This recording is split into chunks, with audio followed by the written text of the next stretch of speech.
So ayan, sa mga naghahanap ng big bike dyan, dito na muna tayo guys mag-umpisa kay Honda Revel. So meron silang dalawang color variant dito, which is ayan, matte black at glossy white. So pili kayo guys kung alin yung gusto nyong kulay dito. So etong si Honda Revel guys is si CMX 500. So perfect na perfect to dun sa may mga shorter height at sa may mga ayan, mahilig sa classic modern na motorcycle na gaya nito. So for the meantime, dito na muna tayo sa price update ng motor na to.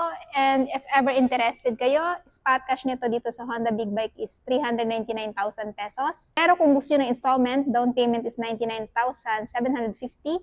Monthly sa 3 years na 12,469. So ayan guys, yung kanyang front. At syempre ito yung kanyang side profile. Pero kung naghahanap naman kayo guys ng CMX 1100, so mas higher displacement to, meron din silang dalawang unit na available, which is itong matte black at syempre itong dark metallic blue at matte black combination. So mas mataas po yung displacement nito. And if ever ito yung klase ng big bike na gusto nyo bilhin ngayong buwan, spot cash is 665,000 pesos. Pero gusto nyo ng hulugan, down payment is 166,250. Tapos yung magiging monthly sa 3 years ay 20,781. Pero kung ayaw nyo naman ng 3 years, meron kayong mapagpipilian na 1 year up to 3 years. So, ayan yung kanyang front profile. At syempre, ito naman yung sa side. Ayan. Sa mga naghahanap dyan ng Honda Goldwing, meron po silang dalawang available na variant dito, which is itong gold at saka silver. Ayan. So, literal na gold po talaga tong Goldwing na meron dito, guys. So, if ever, ito yung klase ng big bike na gugustuhin nyo bilhin ngayong taon, si Honda Goldwing ay merong spot cash na 2.1 million pesos. Pero gusto nyo ng hulugan, down payment is 525,000, monthly sa 3 years ay 63,625. So, syempre, itong Goldwing na to guys, napaka-relax dalhin sa long ride. Kita nyo naman. Meron din yung mga big speaker. So, pili na lang kayo. It's either ito or itong silver. Pero pagdating sa silver guys, iba yung presyo niya. Mas mura siya ng konti. Kasi if ever itong silver yung bibili nyo, ngayong buwan, so ang presyo niya guys is 2,050,000. So, mas mura siya ng 50,000. Pero kung gusto nyo ng hulugan, down payment is 512,500. Monthly sa 3 years ay 64,063. Pero kung ayaw nyo naman ng 3 years, meron kayong mapagpipilian na 1 year up to 3 years. Ayan, same lang sila ng body build. Yung pinagkaiba lang, this one guys is gold and this one is silver. Mura siya ng 50,000. Next. Sa mga naghahanap naman ng Honda Africa Twin, of course, meron din silang available dito, guys. So, dalawa yung color variant nila, which is itong silver metallic at saka itong white, red, blue combination. So, itong Africa Twin, guys, maganda to long ride, endurance, or Philippine loop. So, kung ganitong klase ng big bike yung gusto nyong bilhin ngayong buwan or ngayong taon, ito ay may presyo dito na 1.170 or 1,170,000. Pero gusto nyo ng hulugan, down payment is 468,000. Monthly sa 3 years na, 36,563. Yung kinaganda kasi dito kay Honda Africa Twin, guys, of course, syempre yung mismong motor, no? Kasi upgraded na to, meron na ding abang na bracket for top box, higher displacement na din. Pagdating sa torque and power, syempre, ibibigay talaga nito sa inyo. So, this one, guys, is, ayan, pwede pang long ride, Philippine loop, at ayan, endurance. Next, ayan, sa mga naghahanap naman ng Honda Transalp. So, meron silang available dito guys, 750. So, this one guys is pwede sa expressway. Kasi 400 above, pwede na sa expressway. So, ito yung kanyang front look. Syempre, ito yung kanyang side profile. Ayan. So, actually, naka-reserve na to guys. Pero kung ever interested kayo, presyo nito is 609,000. Down payment is 152,250 kung kukunin yung installment. Monthly sa 3 years na 19,031. Pero kung ayaw nyo naman ng 3 years guys, may papupipilian kayo na 1 year up to 3 years. So, meron pa palang available dito guys na Honda Africa Twin. So, this one guys is mas mura ng konti kumpara doon sa nauna kong nabanggit kanina. So, ito yung kanyang front look. Ito yung kanyang side profile. So, aside sa matte black, meron din silang glossy red. Same na sila ng presyo nito guys. So, if ever, ito yung klase ng big bike na bibilhin nyo. Honda Africa Twin. So, ito pala ay manual type. No? So, 950,000 ang spot cash. Down payment is 237,500 if kukunin ng installment. Monthly sa 3 years na 29,688. Again, ito po ay manual type na Honda Africa Twin. So, pili na lang kayo dyan sa dalawa guys. Anyway, same lang naman sila ng specs, features, kulay lang talaga yung pinagkaiba. Yan, sa mga naghahanap naman ng sports naked bike dyan, meron silang available dito guys na Honda CB500F.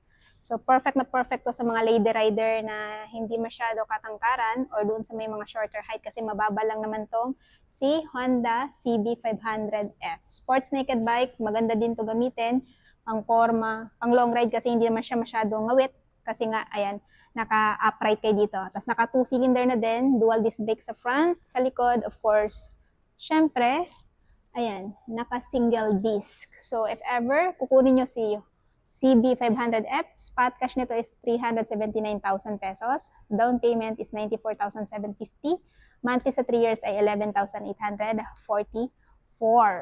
Pero kung naghanap naman kayo ng CB500 Hornet, meron din silang available dito guys. White color variant na may combination ng glossy black at ayan, matte black. So, twin cylinder, dual disc brake din, single disc din sa likod. Ayan, syempre malaki na din yung fuel tank niya. Yung presyo naman nito, spot cash is 379,000. Down payment is 94,750 if installment. Monthly sa 3 years ay 11,844. So, meron kayong mapagpipilian na 1 year up to 3 years. Alright, sa mga naghahanap naman dyan ng Honda XADV. So, this one guys is yung talagang higher displacement ni ADV guys, no? So, meron silang available color variant dito na white at saka black. Pero itong white is, ayan, na-sold na. So, meron pang isang unit na available dito guys. So, ito yung relax na scooter na dadalhin sa long ride. Napaganda nito pang long ride kasi kapag ito yung scooter ninyo, aside sa malakas yung hatak, yung power, napaka-relax din ito dalhin. At syempre, equipped na to ng modern, ayan, feature. At syempre, meron din siya malaki under seat. So, na-review ko na tong si XADV guys. And if ever gusto niyo ng detailed review, check niyo na lang sa aking channel. So, for the meantime, presyo muna tayo. Spot cash nito is 849,000 pesos. Down payment is 212,250. Monthly sa 3 years ay 26,531. Pero kung ayaw nyo naman ng 3 years, meron kayo mapagpipilian na 1 year up to, ayan, 3 years. Next, sa mga naghahanap dyan ng Honda CBR 1000RR, meron silang available dito guys na Honda Fireblade. So, ito talaga yung sports bike ni Honda. So, ginagamit din ito dati. Ayan, usually, pinag-racing din to ng mga malalaking racetrack. So, of course, syempre, kung bibilhin nyo to, ito ay may presyo dito sa Honda Big Bike na 1,699,000. Spot cash yan, pero kung gusto nyo ng installment, down payment is 424,750. Monthly sa 3 years ay 53,094. So, if ever interested kayo dito, guys, merong isang unit si Honda Big Bike Tagum. Ayan, of course, sa mga naghahanap naman ng Honda CBR 500R. So, may nakalagay dito, guys, na extra 20,000 off. New discounted price is 329,000. So, naka 20,000 off pala siya ngayon. Naka-promo to si CBR 500R. So, perfect na perfect to doon sa mga nag-aabang ng ganitong klaseng sports bike kasi naka-promo siya ngayon. So, yun nga yung spot cash na 329,000. Pero kung gusto nyo hulugan, down payment is 82,250. Monthly sa 3 years na 10,281. Ayan. So, ito yung unit na naka-promo ngayon guys. Comment down below kung ito ba yung klase ng big bike na gusto nyong bilhin ngayong taon. Next, sa mga naghahanap naman ng Honda CBR 650R, meron din silang unit na available dito. Syempre, expressway legal din. So, ito yung kanyang front profile. Ito yung kanyang side profile. And, ayan. So, if ever interested kayo kay Honda CBR 650R, standard 554,000 yung cash. Down payment is 138,500. Monthly sa 3 years ay 17,313. Yan yung latest price niya guys. Pero kung naghanap kayo ng CBR 650 naka-electronic clutch, meron din silang available dito. Isang unit. So, if ever ito din yung gusto nyo, spot cash nito is 594,000. Down payment is 148,500. Monthly sa 3 years ay 18,563. So, depende sa inyo guys kung anong gusto nyo. Ito bang naka-electronic clutch or yung naka-standard. Ayan. Next, dito naman tayo sa naka-sports naked bike. Of course, meron din silang available dito na CB650R. Maganda din tong motor na to, pang long ride. Yan. 4-cylinder na siya, inverted suspension, dual disc brake at syempre single disc sa front. So, ito guys ay may presyong 519,000. Down payment is 129,750. Tapos yung monthly sa 3 years ay 16,219. Pero kung ayaw nyo naman ng 3 years, pili na lang kayo sa bracket. 1 year to 3 years. So, ayan. Next, dito naman tayo kay CBR 650R electronic clutch. Meron din pala sila nito. So, ito yung front. Ito naman yung side. So, dito tayo sa presyo niya guys. Updated price ngayong buwan is 564,000. Down payment is 141,000. Tapos, yung monthly sa 3 years ay 17,625. Ayan. Next, sa mga naghanap ng Honda NX 500, meron din silang available guys. Color white, matte black combination. So if ever ito yung klase ng motor na gusto nyo bilhin ngayong buwan, ito ay may presyo na 409,000 spot cash. Pero kung gusto nyo ng installment, down payment is 102,250. Monthly sa 3 years ay 12,781. At sa mga naghahanap ng CL500, meron din silang isang unit na available dito. Perfect na perfect din to sa mga lady rider kagaya ko. Mababa lang din yung seat height at modern classic na din. So if ever interested, 409,000 ang spot cash, down payment is 102,250, monthly sa 3 years na 12,781. So, yan po yung mga available na motor dito sa Honda Big Bike Tagum.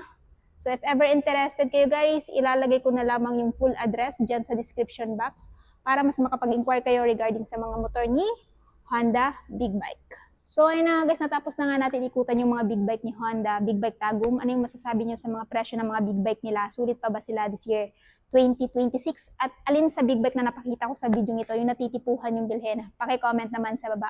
At syempre kung bago pa lang kayo sa channel ko at hindi pa nakapag-subscribe, huwag kalimutan mag-subscribe para ma-notify kayo once may bago tayong upload na gaya nito. And also please follow me on my Facebook page, Instagram at TikTok, Langga Gales. So yun guys, hanggang dito na muna tayo. Ride safe and peace out!